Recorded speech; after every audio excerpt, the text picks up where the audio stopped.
Ah, você tá de brincadeira que pifou de novo. Vai. Funciona! Fala galera do YouTube, aqui é o Anônimo, trazendo mais um vídeo de mangá recomendo para vocês. Hoje eu vou estar falando um pouco sobre Planetes, mas antes gostaria de agradecer imensamente pela força que vocês têm dado, pelo incentivo, pelas inscrições, comentários. Eu não esperava isso, estou super feliz mesmo e realmente estou incentivado a continuar, beleza? Então vamos ao enredo, né? Em tempos remotos, a viagem ao espaço talvez fosse um sonho surreal, mas então surgiram os foguetes. Antes do século XIX, estes eram vistos como armas militares. No início do século XX, nascem então aqueles visionários que enxergaram nos foguetes um potente sistema de propulsão veicular aeroespacial tripulada, como por exemplo Konstantin e Von Braun. Em 1969, a humanidade se choca com a chegada do homem à Lua, e então no ano de 2075, a ideia de viver e viajar no espaço já não pertencia mais ao mundo das ideias surreais. Instalações pairavam no espaço e eram abrigo de milhares, assim como a Lua. Contudo, sempre que o homem tenta evoluir em discrepância com a natureza, ele acaba gerando caos. Neste caso, as fontes de energia da Terra, como o petróleo, estavam em seu limite, fazendo com que a humanidade voltasse seus olhos para o céu e encontrassem na Lua a solução para os seus problemas, o Hélio 3. Isto acabou resultando em mais viagens para a Lua e em mais construções de bases, satélites, sondas e ônibus espaciais. E com o aumento do tráfego surgiu mais um problema, o lixo espacial, que acabou ganhando grande ênfase, pois os mesmos apresentavam um risco a tudo aquilo que se encontrasse em seu caminho. Com uma velocidade relativamente grande, qualquer detrito poderia causar a morte de muitos ou a destruição de bases ou de equipamentos, naves em geral. Para solucionar tais problemas, foram criadas as naves coletoras de destroços, que eram destinadas a coletar ou organizar estes objetos que orbitavam a Terra. Dentre estas naves encontrava-se a DS-12, tripulada por Hashimaki, Yuri, Fe e posteriormente Tanabe. Planetes narra a vida destes personagens dentro deste contexto, desvendando suas frustrações e sonhos. Simples assim. Planetes é um mangá seinen de Makoto Yukimura, publicado em 1999 na revista Morning, da editora Kodansha, e terminou com 4 volumes e 26 capítulos.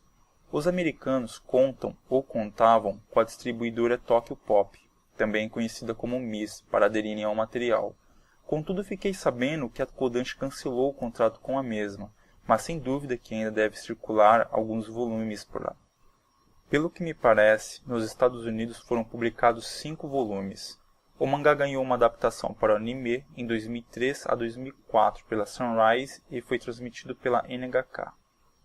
Como vocês já devem ter percebido, Planetes é um mangá de ficção científica. É o tipo de obra refinada que exige pesquisa e um bom raciocínio lógico. Bom, Anônimo explica o porquê. Eu penso que existam 2 tipos de ficção, aquelas que estão mais próximas da realidade e aqueles que não se apresentam ou nem sequer chegam perto do real. O mundo de Planetes, ou parte dele, se identifica com um possível futuro da humanidade, ou seja, está enquadrado à primeira ideia. Além disto, o enredo tem uma boa base histórica, fazendo referências a grandes pensadores e visionários, como Von Braun. O contexto de Planetes abrange também, como foi dito no início do vídeo, a busca por novas fontes de energia, por novos recursos, e o principal alvo desta jornada é Júpiter. Todo este processo de consumo da humanidade desencadeou rebeliões por aqueles que eram contra esta evolução humana. Na verdade, não é bem pela evolução humana, mas pela forma como nós evoluímos. Resumindo em uma única frase, o homem evolui, mas detona tudo no processo. É basicamente isso. Então, vocês devem estar pensando agora: pô, o Anônimo revelou tudo. O senhor Spoiler acabou com a história, revelou tudo. Relaxa, meu querido Cupcake. Anônimo não comprometeu a obra. Eu só fiz uma geral sobre o contexto da obra para você estar mais por dentro do que se trata. Pois se existe algo de magnífico na mesma, é a história de cada personagem. Na verdade, como eu afirmei anteriormente, o mangá tem como foco relatar a vida dos mesmos, e não ficar tratando de forma acentuada sobre a obtenção de fontes de energia e etc. Embora o Hashimaki seja o protagonista, todos os personagens têm a sua história relatada, ou ao menos parte dela, aquilo que o autor me parece ter acreditado ser essencial para a compreensão da obra foi relatada. O que é muito legal porque você acaba se identificando com certos personagens, acaba vivendo a sua vida. A forma como o protagonista se desenvolve desde a sua primeira aparição até o desfecho da história é incrível. Seu aprendizado normalmente se mescla a imagens ou formas abstratas e surreais que Yukio Mura utiliza para explicar uma ideia. Eu sei que é um tanto difícil explicar isto, mas vou dar um exemplo. Seria como você utilizar a imagem de um morto-vivo para dizer que todo ser humano improdutivo ou alienado está morto para si mesmo e para a sociedade. Ou seja, você utiliza da linguagem visual para poder expressar uma ideia, você expressar um conceito. E esse tipo de linguagem é simplesmente fenomenal. Uma outra obra que utiliza muito esta linguagem é Kokou no Hito, que é um outro mangá que eu pretendo falar em um outro vídeo. O desenvolvimento dos personagens também se dá a alguns personagens que eu diria que são aqueles personagens relâmpagos, que eu faço questão de falar deles aqui, até mesmo porque eles são umas figuras que mal aparecem no mangá, mas que quando aparecem, eles marcam você. Ou são aquele tipo de história que ocupa um capítulo, mas faz com que você fique com aquela história gravada na sua mente, ou fique refletindo durante horas sobre aquilo. Um outro fator interessante é que existem algumas situações em que duas ideias opostas são colocadas frente a frente, fazendo com que você pense em quem está ou não errado. Por exemplo, você pode ver uma mente racionalista e fria defrontando outra, emocional. Ou as ideias, por exemplo, dos Space World Guardians, que são aquele grupo que se opõe àquela evolução que mencionamos anteriormente, contra aqueles que apoiam tais evoluções.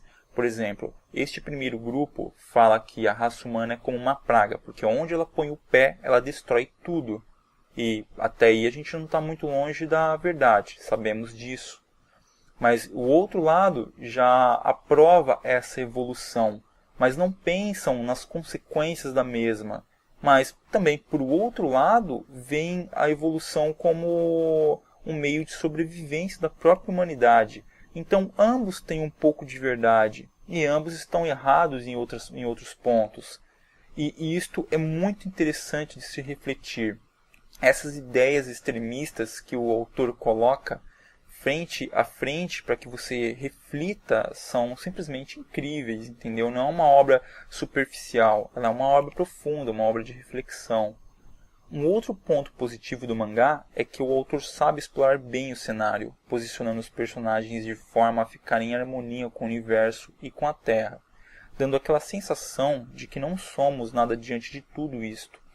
Alguns cenários são realmente lindos. O cara consegue extrair a beleza que existe no universo em diversos ângulos sem nunca deixar você enjoar de ver as mesmas coisas. As máquinas e as bases são muito bem desenhadas, o traço do autor acasala bem com este universo. Contudo, existem também alguns pontos que eu considero negativos na obra.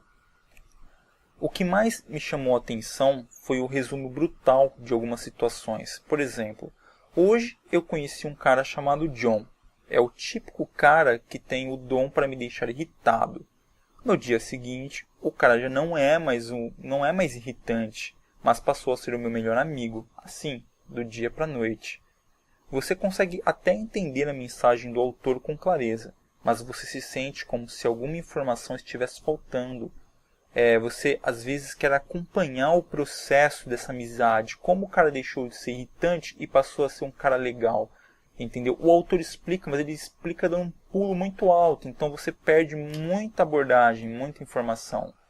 Um outro ponto é que eu esperava que a vida dos personagens fossem ser mais explorada, e não foi. E por fim, e não sei dizer ao certo se isto foi um erro ou o que foi, mas nos primeiros capítulos você irá notar que a face dos autores muda muito. Dá até a impressão que não é o mesmo personagem. Na verdade, isso acontece mais com o protagonista, o Hashimaki. E eu não sei o que acontece com aquele cabelo dele. No primeiro capítulo, ele está com o cabelo branco. E de repente, do nada, o cara fica com o cabelo preto nos capítulos decorrentes. É um tanto estranho. Em todo caso, Planetes é uma boa obra e vale muito a pena ler. Por isso, eu recomendo. E não é só o enredo dele que é bonito.